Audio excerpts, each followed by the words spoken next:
Muy buenos días, jóvenes. En esta mañana abordaremos el tema el derecho justinianeo.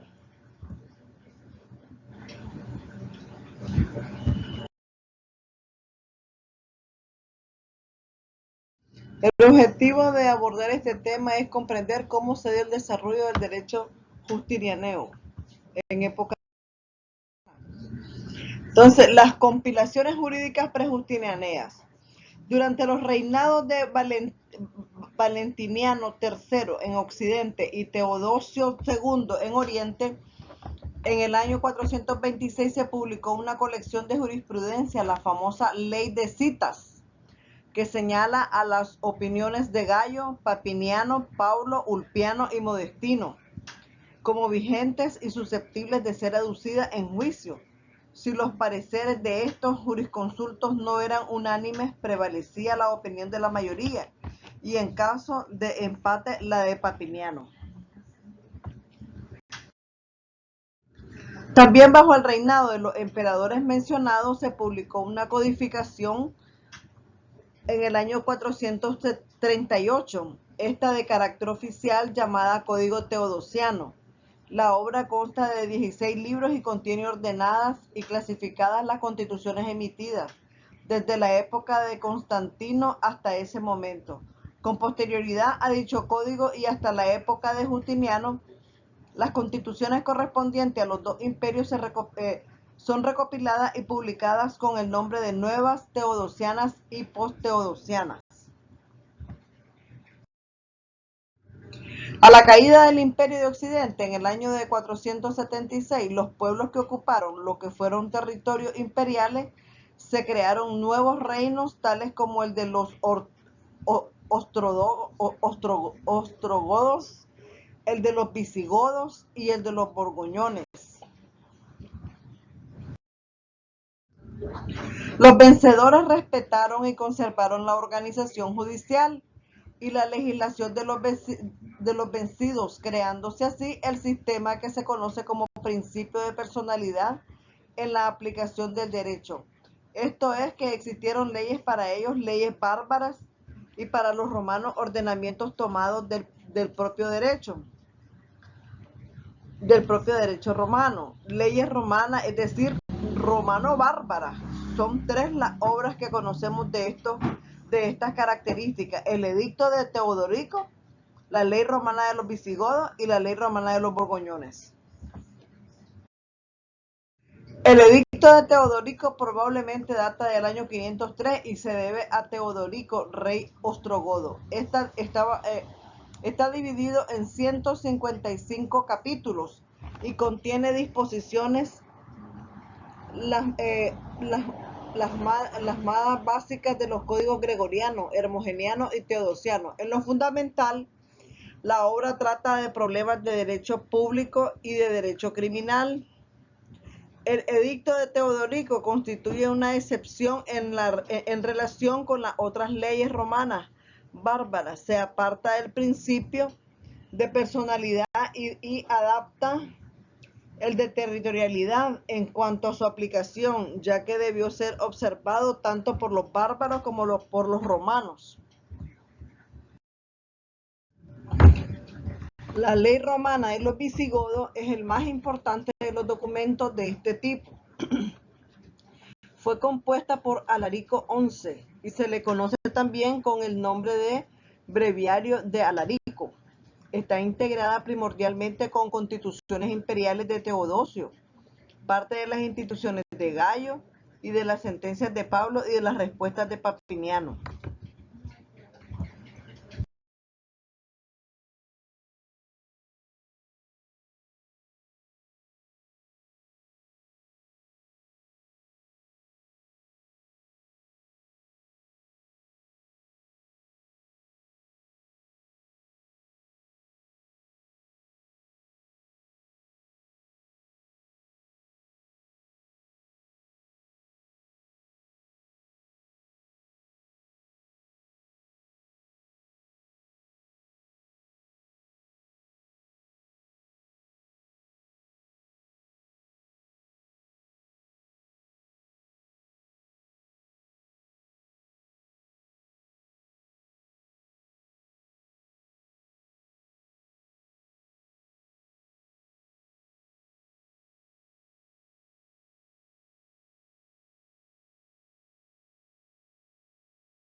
Hablaremos del derecho romano justinianeo. En el año de 527 ascendió al trono imperial el emperador Justiniano, que reinaría hasta su muerte en el año 565.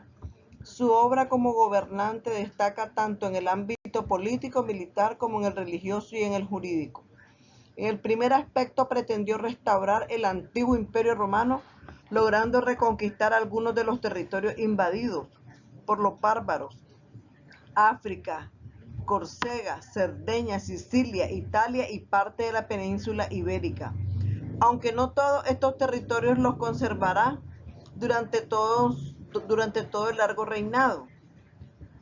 En pos religioso trató de unificar las creencias e imponer el cristianismo ortodoxo como religión oficial del imperio. En lo jurídico, llevó a cabo una gran labor legislativa, gracias a la cual estamos en posibilidad de estudiar el derecho romano.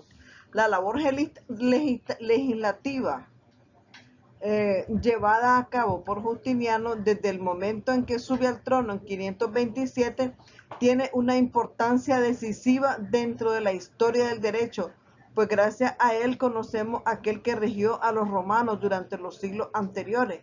El derecho romano que va a ser estudiado y aplicado en diversos pueblos no es el clásico de la época del Principado, sino el derecho elaborado por dicho emperador y que conocemos como derecho romano justinianeo. La inmensa labor legislativa efectuada por Justiniano tiene que ser contemplada desde un doble ángulo, como una tarea de codificación, o sea, de reunión y clasificación de todo el material jurídico que había integrado el derecho de los romanos hasta su época, y a la vez como una labor creativa, no solo en el sentido de que adaptó las normas jurídicas anteriores a las necesidades de su época, sino también a la serie de disposiciones dictadas de nueva cuenta durante su reinado. Con la muerte de Justiniano en el año 565 terminó lo que se conoce como la primera vida del derecho romano, vale decir la etapa de su creación iniciada con la fundación de la ciudad de Roma en el año 753 a.C. Al conjunto de la labor jurídica Justiniano se le conoce con el nombre de Corpus Juris Civili y está compuesto por el código, el digesto, las instituciones y las novelas. El código, en el año 528 se nombra una comisión para reunir a los códigos gregoriano, hermogeniano y teodosiano en una sola obra. Dicha comisión tenía facultades para efectuar las modificaciones y aclaraciones necesarias, así como para eliminar las repeticiones que existiesen. Esta obra se publicó al siguiente año y se le conoce con el nombre de Código de Justinianeo. Posteriormente, en el año 534, se elaboró una nueva edición, después que otra comisión de juristas bajo la dirección de Triboniano efectuara una revisión del viejo código, incluyendo las constituciones imperiales más recientes. El código está dividido en 12 libros, el primero de los cuales trata del derecho eclesiástico, de las fuentes del derecho y de los oficios de los funcionarios imperiales. Los libros segundo al octavo se dedican al derecho privado, el libro noveno al derecho penal y finalmente del libro 10 al 12º al derecho administrativo. Cada uno de los libros se subdivide en títulos y estos en fragmentos, encabezados por la indicación del tema y de las constituciones de que trata. El digesto, conocido también con el nombre de Pandectas, es una colección compuesta por citas de los escritores de los grandes jurisconsultos clásicos. La obra fue encargada en una comisión de juristas bajo la dirección de Triboniano y se compone de 50 libros. Estos se subdividen en títulos y fragmentos que constan de parágrafos numerados. Cada fragmento se inicia con el nombre del autor correspondiente y la indicación de la obra citada.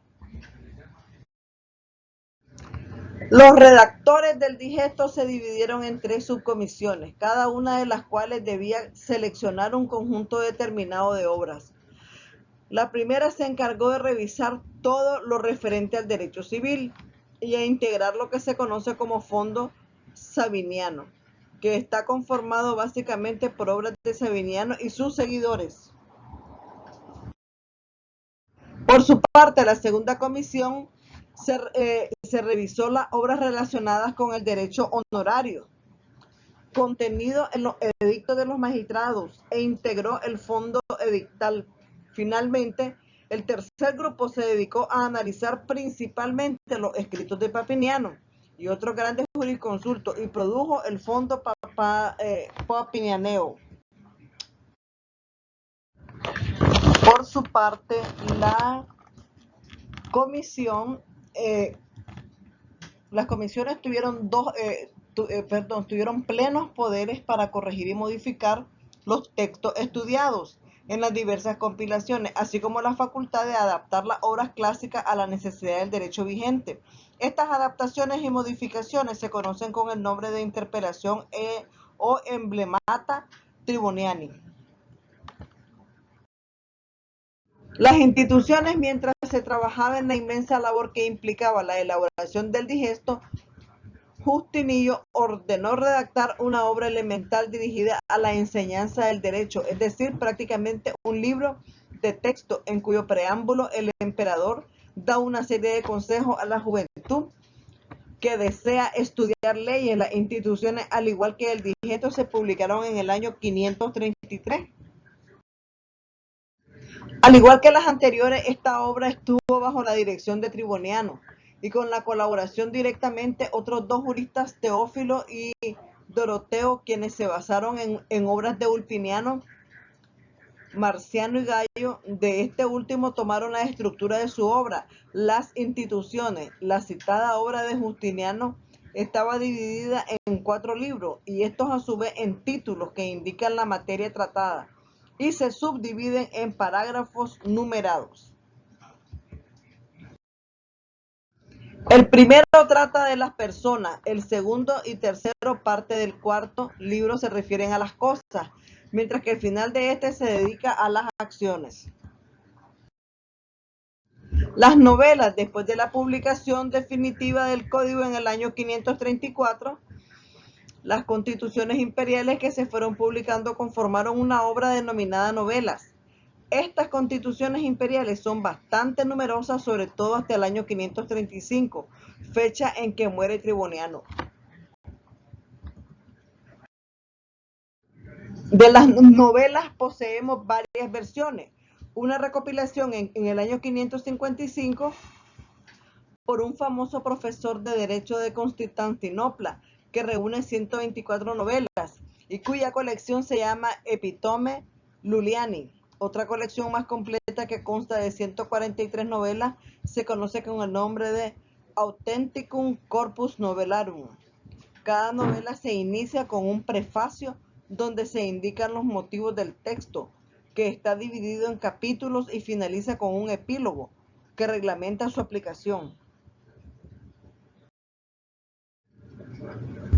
Hablaremos ahora de la caracterización del derecho posclásico.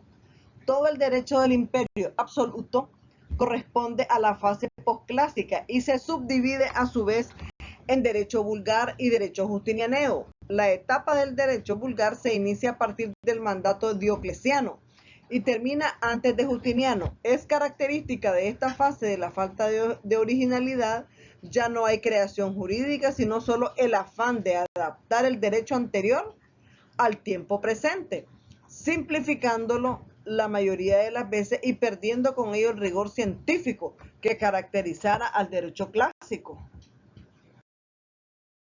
Por otro lado, se intenta la ordenación de todo el material jurídico y se realizan las diversas recopilaciones que ya conocemos tanto de constituciones imperiales como de jurisprudencia. Este panorama cambia con Justiniano, cuyo carácter clasista lo llevó a ordenar una gran recopilación. El emperador vuelve los ojos al pasado y da a conocer así el derecho clásico que de otra manera hubiésemos ignorado ya que salvo las instituciones de Gallo, los escritos de los demás jurisconsultos no llegaron hasta nosotros.